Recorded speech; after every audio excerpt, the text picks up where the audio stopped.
We just brought our 23D home last night and we are already ready to make modifications. We got about 5 days before we hit the road full time in this.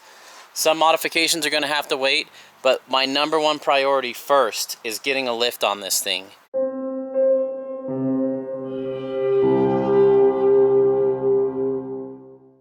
Even though it's a 23 footer, you'd think it'd have lots of clearance because it's so small, but I think it actually has less clearance than the 30 footer.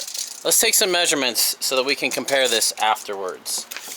We've got not even 5 inches of the stairs to clear. So at the front wheel, we are right at 25 to the bottom of the trim.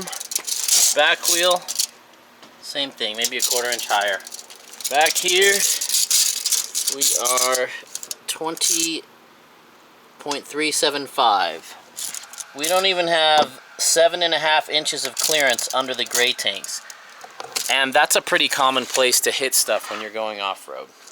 And then we'll measure the tongue. It's really hard to compare all these because if it's a little bit off, every other measurement's off, kind of goofy. 15.5. I'm gonna be building my own lift for this because I can't get a Dexter one here in time and get it installed before we leave. So this is more a matter of timing than a matter of there being anything wrong with Dexter's lift. And I have the skills and knowledge to do this. Most people don't. Most people won't find this working for them, but it's a great solution for me. Maybe I'll save a little money in the process too. On our 30 footer, we've installed the 3-inch lift and the 16-inch wheels and tires, and it made a huge difference.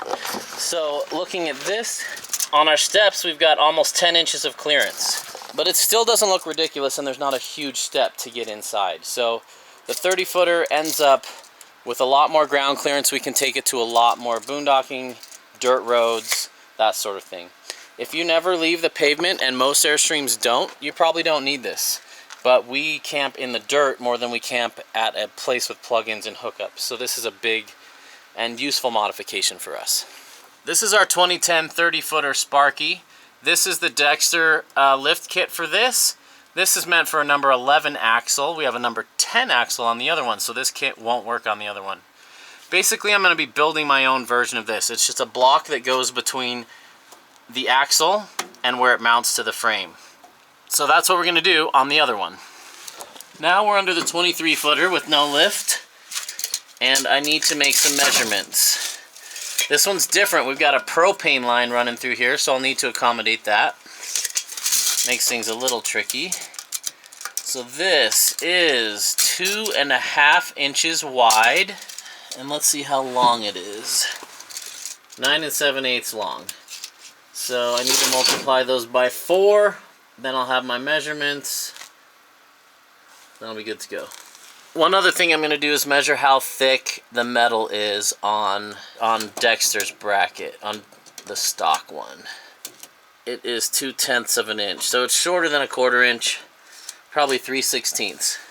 So I'm going to get 1/4 inch just to be safe and for a little bit of overkill. That's going to go on top of this and bolt to the wall there. I lied, there's one more modification I'm going to do before lifting it. That's taking the Thor emblem off. Thor, even though they own Airstream, has an awful reputation and makes garbage stuff. So I don't want to be reminded of that, and I think it looks better without that anyway. Alright, so this is 2.5 inches wide and 9 7/8 inches long. And I need 4 of those. So I need C-channel. That's 2.5 by 3 or 4 tall by about, we'll call that 10 inches times 4, 40 inches. So I'll probably have to get a 4-foot stick of 1/4 inch C-channel. I'm at Metal Mart, one of my favorite stores, picking up the brackets I'm going to make.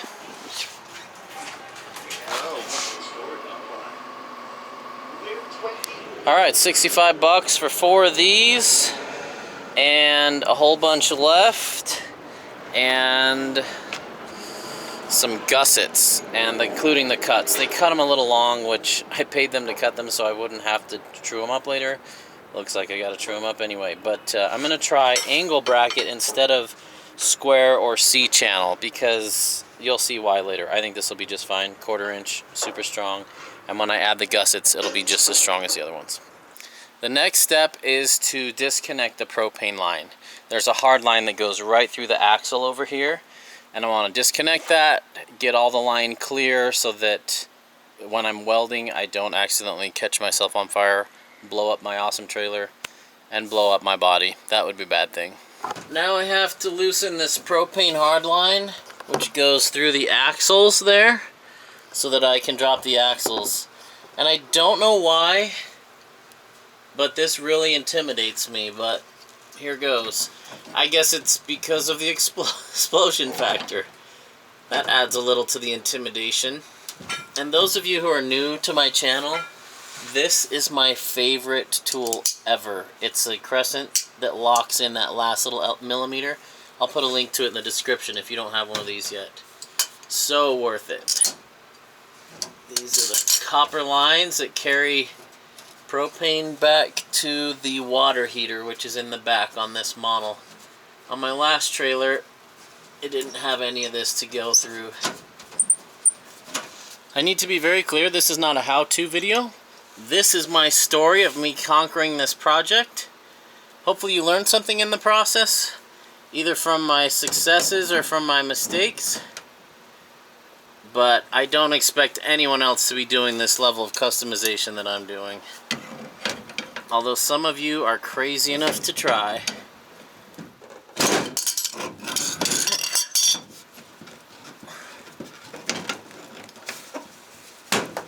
Alright. Now I've got these lines, these little holders, riveted in there. I'm not sure how I'm going to tackle that. How I'm going to remove those and put them back in. Removing them's the easy part, but getting them back in is the hard part. And the only way I know how to get rivets out is to drill them. So I'll be drilling one, probably 3 of these.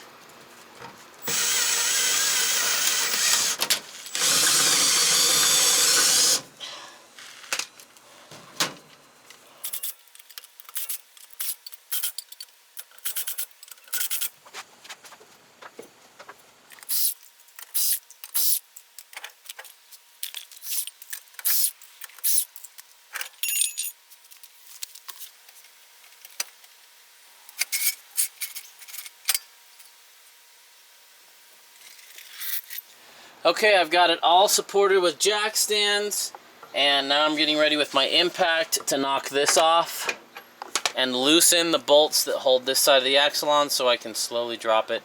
It's still connected to the brake wire here, so I don't want to let it hang or dangle, so I'll be supporting it with the jack.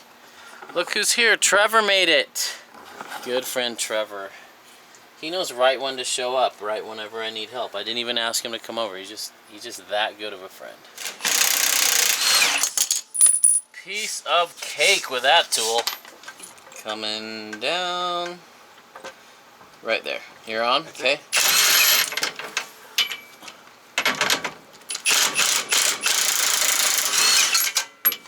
Alright, Trevor, let her down slowly. Beauty.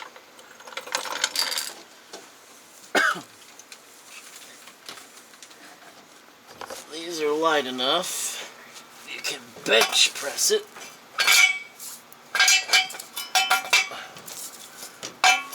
This is the lift bracket.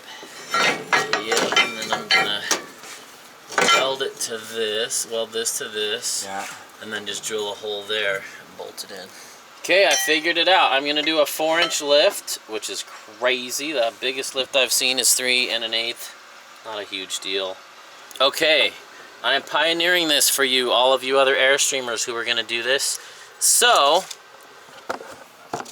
the top of the perch to where the bolt is centered is 2 inches. So if I want a 3-inch lift on this, I subtract 2 and add 1 inch to the bottom. So that would be this white line. If I drilled my hole in the center of that, that would give me a 3-inch lift. If I drilled it right there, that would give me a 4-inch lift. I measured up, that's 1 inch, that's 2 inches from the bottom, or 1 inch from the top. This is 3 inches tall. So that's 2 inches up, plus the 2 inches below on the bracket will give me a 4-inch lift. And then the distance between these is 8 and 1/16 from hole to hole. But that's easy enough that you can measure it yourself. A little over 8, maybe 8 1/8. So now I'm going to drill my holes there, the size of this, in all 4 of them, gusset it up, and my bracket will be done. Here's your little tip when drilling into steel. Make a little punch. You use a pointy punch like this. This is just $5 at Harbor Freight. Put it right at the center of where your drill bit wants to go. Hit it, and now I've got a little indentation, and my drill bit will go in there instead of wandering around. I'm crazy to do 4 inches. Trevor thinks it's a good idea. He knows me better than I know myself. It is a good idea. He's gonna need it. The whole goal of going smaller was to be able to take this trailer into some more remote backcountry places, so an extra inch of clearance is a lot and will really help.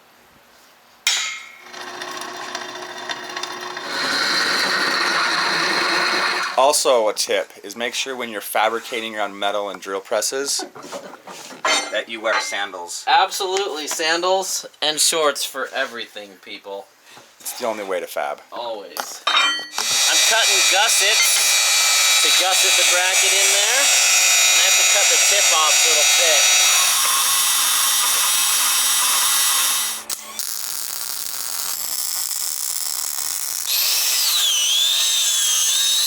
Brackets are done, they just need to be painted, and then tomorrow they need to be installed.